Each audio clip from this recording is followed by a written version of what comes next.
व्यासपीठावर उपस्थित माननीय आमदार संजना मॅम, कल्पना ma'am, Kanchan ma'am, Nirmala ma'am आणि हा कार्यक्रम आयोजित करणाऱ्या ज्योती मॅम, या सगळ्यांना माझा नमस्कार. माझ्या संजना मॅम म्हणाल्या त्याप्रमाणे अतिशय सुंदर दिसणाऱ्या माझ्या तुम्ही सर्व मैत्रिणींनाही माझा नमस्कार. आणि स्त्रियांच्या पाठीमागे आम्ही नेहमीच भक्कमपणे उभं असतो, खंबीरपणाची साथ आमची नेहमीच असते, हे दर्शवणाऱ्या माझ्या मोजक्या इथे उपस्थित असणाऱ्या बंधूंनो. मोजकेच असतात पण खंबीरपणे साथ देतात, म्हणून आपण हे सगळं करू शकतो. या रस्ता सुरक्षा सप्ताहाच्या निमित्तानं हा जो कार्यक्रम आयोजित केलेला आहे, त्या संदर्भात या कार्यक्रमात येण्यासाठी मी जेव्हा जस्ट विचार करत होते तेव्हा मला एक प्रसंग आठवला माझ्या ऑफिसमधला. माझ्या ऑफिसमधली एक महिला दररोज ऑफिसमध्ये उशिरा यायची. तिला विचारलं का उशिरा येतेस, तर ती सांगायची की रिक्षा परवडत नाही, सिंगल रिक्षा घेणं परवडत नाही, मग ते सीटरसाठी वाट पाहावी लागते. जेव्हा महिला सगळ्या जमतात किंवा बाकीची सगळी गर्दी जमते त्याच्यानंतर मग तो रिक्षा चालू करतो आणि मग मला ऑफिसमध्ये यायला उशीर होतो. मी तिला वारंवार सांगितलं मग तू टू व्हीलर शिकून का घेत नाही प्रत्येक वेळेस एवढं थांबण्याच्या ऐवजी. पण तिचं काय म्हणणं होतं, टू व्हीलर शिकायचं म्हणजे मग क्लास लावायचा, मग त्या ठराविक वेळेस जायचं, एवढा वेळ माझ्याकडे नाही ना, आणि त्याच्यामुळे मला टू व्हीलर शिकता येतच नाही. आणि अजूनही मी बघते की ती अजूनही त्याच सीटरसाठी वाट पाहत असते. सगळे लोक जमतात, जेव्हा ती सीटर निघते तेव्हा ती जाते आणि मग ऑफिसमध्ये कधीतरी उशिरा पोहोचते आणि मग ऑफिसरच्या शिव्या खाणं, काम नंतर उशिरापर्यंत थांबून पूर्ण करणं, हे तर सगळं होतंच. माझा सांगण्याचा मुद्दा हा आहे की जर आपण तिनं ड्रायव्हिंग क्लास लावला असता, शिकून घेतलं असतं, तर शिकण्यामध्ये जेवढा वेळ गेला असता त्याच्या कितीतरी पट वेळ तिचा रिक्षाची वाट पाहण्यामध्ये जातोय हे ती विसरून गेली. कधी कधी आपल्याही बाबतीमध्ये तसं होतं. आत्ता काही टाळ्या वाजल्या आणि बऱ्याच जण नाही वाजल्या, त्याच्यामुळे तुम्हा सर्वांना सांगून ठेवते, जसं नेहमी हसमुख राहिलं की आपलं सौंदर्य खुलतं ना, तसं जेवढ्या आपण टाळ्या वाजू तेवढं सुद्धा आपलं सौंदर्य खुलतं.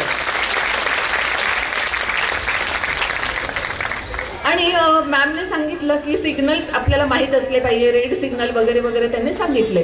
ह्या रस्त्याच्या सिग्नल्सबद्दल जे कुठेतरी लिहिलेले असतात ते तर सिग्नल आपल्याला माहीत असले पाहिजेच, पण रूढी किंवा प्रथा म्हणून जे सिग्नल पडलेले असतात तेही आपल्याला माहीत पाहिजे. उदाहरण देते मॅम, तुम्हाला तेही पुढच्या वेळेस सांगता येईल.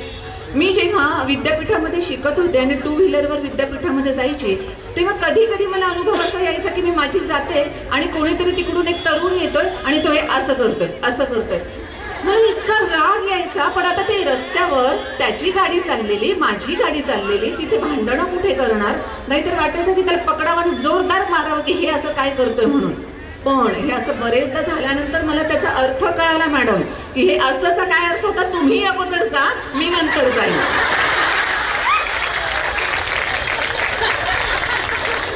त्याच्यामुळे असेही सिग्नल असतात जे आपल्याला समजून घ्यावे लागतात. त्यानंतर काही वर्षांपूर्वी मी फोर व्हीलर शिकले. फोर व्हीलर तुमच्यापैकी काही जण शिकलेले असतील, या ड्रायव्हिंग स्कूलमध्ये शिकलेले असतील, चालवत असतील, तर तुमचेही सुरुवातीचे दिवस आठवा बरं. म्हणजे जेव्हा मी फोर व्हीलर चालवत असे तेव्हा आता माहीत असतं की आता थोड्या वेळाने तिथे रेड सिग्नल लागणार आहे, की माझा देवाचा धावा सुरू व्हायचा की देवा मला रेड सिग्नल नको लागू दे, मला ग्रीन लागू दे, म्हणजे पटकन गाडी माझी निघून जाईल. कारण होतं काय, जर त्या सिग्नलवर आपण थांबलं आणि क्लच आणि ब्रेक यांचं बॅलन्सिंग आपल्याला नाही जमलं तर कार मागे मागे जायला लागते. आणि कार जशी मागे जायला लागते, मागे एवढी सगळी गर्दी असते. अगोदरच आपण नवीन ड्रायव्हिंग शिकलेलो, अगोदरच आपल्याला टेन्शन असतं, कार मागे जाते याचं आणखी टेन्शन असतं आणि मागचे सगळे लोक एवढ्या जोरात हॉर्न वाजवतात की मग असं वाटतं की खरंच आपण धरणीमध्ये गुडूप झालो तर बरं होईल हे सगळं सहन करण्यापेक्षा. पण नंतर एकदा मात्र प्रसंग असा आला की मी पुन्हा एकदा देवाचा धावा केला की ग्रीन सिग्नल लागू दे, मला पटकन निघून जाता येईल. पण देवानं त्या दिवशी माझं ऐकलं नाही. रेड सिग्नल लागला, मला थांबावं लागलं आणि टू माय ओन सरप्राईज मला सुद्धा आश्चर्य वाटलं की यस, मला क्लच आणि ब्रेकचं बॅलन्सिंग व्यवस्थित जमलं, एवढीशी सुद्धा माझी गाडी मागे सरकली नाही. त्या रिअर व्ह्यू मिरर मधून मी मागे बघितलं, सगळेच्या सगळे गाडीवाले माझ्या मागे शांतपणानं उभे होते शिस्तीमध्ये. आणि मग जे आपण विसरतो ना, जे संजना मॅमने सुद्धा त्यांच्या बोलण्यामध्ये सांगितलं, आणि मग मी स्टिअरिंगवरचा हात काढला नाही, पण मनातल्या मनात स्वतःला शाबासकी दिली. यस, जमलं. बरेचदा तसंच होतं, आपण खूप काहीतरी छान करतो पण आपण स्वतःला कधी शाबासकी देत नाही. दुसऱ्या कोणीतरी कौतुकाची वाट, दुसरं कोणीतरी आपलं कौतुक करेल याची आपण वाट पाहत बसतो, पण त्याची अजिबात गरज नसते. जेव्हा असं वाटतं ना, तेव्हा अगदी छान स्वतःचं कौतुक करायचं. आणि मला माहीत आहे, जेव्हा तुम्ही सगळं आवरलं आणि आरशात बघितलं, तेव्हा तुम्हा वा सुंदर दिसते मी असं म्हणलंच. त्यासोबतच आणखी एक मुद्दा मला महत्त्वाचा वाटतो, तोही मी अवश्य सांगते. हेच नवीन नवीन कार शिकलेली असताना फक्त फर्स्ट गिअरवर कार चालू शकत नाही, म्हणून नाईलाजानं मला सेकंड गिअर टाकावा लागायचा आणि माझी गाडी फक्त सेकंड गिअरवर चालायची. आता वाहतुकीच्या नियमाप्रमाणे जर नवीन शिकणारा असेल तर त्याच्या शेजारी कुणीतरी असलं पाहिजे ज्याला व्यवस्थितरित्या ड्रायव्हिंग येतं.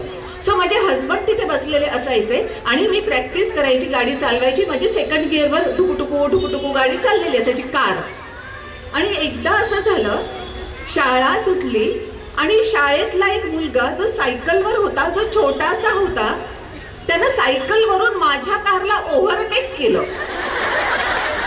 आणि मग मात्र माझे हजबंड म्हणाले, अगं तो छोटासा सायकलवरचा मुलगा आपल्या कारला ओव्हरटेक करतोय, जरा बघ म्हणजे लाज वाटू दे असं त्यांना काहीतरी म्हणायचं असेल, पण ते शब्द त्यांनी वापरले नाहीत. तेव्हा मी काय सांगितलं माहिती आहे का, तो छोटा मुलगा जो आहे ना, तो सायकल चालवण्यामध्ये एक्सपर्ट आहे आणि मी कार चालवण्यामध्ये एक्सपर्ट होण्याच्या प्रोसेसमध्ये आहे. एकदम पहिल्यांदा आईनं जेव्हा आपल्याला लहान असताना पोळी करायला सांगितली, गोल सोडून बाकी सगळ्या डिझाईन्स आपण केल्या, पण आता मात्र गोल पोळी आपण छान करतो, कारण आपण ती सगळा सराव केला. ती प्रोसेस होती, वेगवेगळ्या नकाशांपासून गोल पोळीपर्यंत पोहोचणं ही जी प्रोसेस होती ना, तशी ह्या कार ड्रायव्हिंगमध्ये किंवा कुठल्याही ड्रायव्हिंगमध्ये, आणि फक्त ड्रायव्हिंगमध्येच नाही तर आपल्या लाईफमध्ये सुद्धा बऱ्याच गोष्टी शिकण्यासाठी प्रोसेस आपल्याला कंप्लीट करावी लागते. संजना मॅम जसं म्हणाल्या की सुरुवातीला त्यांना बोलताही येत नसे, पण आज त्यांचं बोलणं ऐकून इतक्या वेळा टाळ्या पडल्या मॅम, म्हणजे तुम्हालाही लक्षात असेल की नाही, बोलण्याच्या नादात माहीत नाही पण जवळपास अक्षरशः दर दुसऱ्या वाक्याला टाळ्या होत्या. का? कारण ही प्रोसेस खूप छानरित्या कंप्लीट झाली. सो प्रोसेस कंप्लीट करण्यावर भर द्या. बाकीचे कोण काय म्हणतात याच्यापेक्षा खरंच आपण स्वतः किती कॉन्फिडंट असतो हे जास्त महत्त्वाचं असतं. आणि मी स्वतः हाच नेहमी विश्वास ठेवते की कोणताही नियम असेल, प्रशासकीय स्वरूपाचे कोणतेही नियम, हे सगळे नियम्स, रूल्स अँड रेग्युलेशन्स आपल्या फायद्यासाठी झालेले असतात. त्याच्यामुळे कोणताही नियम न मोडता आपण प्रत्येक नियम, मग तो वाहतुकीचा असो किंवा दुसरा कोणताही असो, मग तो टॅक्स भरणं असो किंवा जसं मी म्हटलं की प्रशासकीय कोणताही नियम असो, त्याचा आपल्या स्वतःला फायदा होत असतो. त्याच्यामुळे आपण सगळेजण आम्ही नियम पाळतो असं कौतुकानं सांगू शकलो पाहिजे, इतक्या छान पद्धतीनं नियम पाळूया अशी अपेक्षा व्यक्त करते. आणि हो, संक्रांत आहे, संक्रांतीच्या निमित्ताचा हा कार्यक्रम आहे. तिळगुळ तुम्हाला दिले जाणार आहेत, त्याच्यामुळे तुम्ही गोड गोड बोलणार आहातच, पण माझं तुम्हाला म्हणणं हे असेल की जे तिळगुळ देणार नाहीत त्यांच्यासोबत सुद्धा तुम्ही गोड गोड बोला. आणि असंच तुम्ही गोड बोलत राहाल, छान आत्मविश्वासपूर्ण असाल अशी अपेक्षा व्यक्त करते, सदिच्छा देते आणि इथेच थांबते. Thank you so much.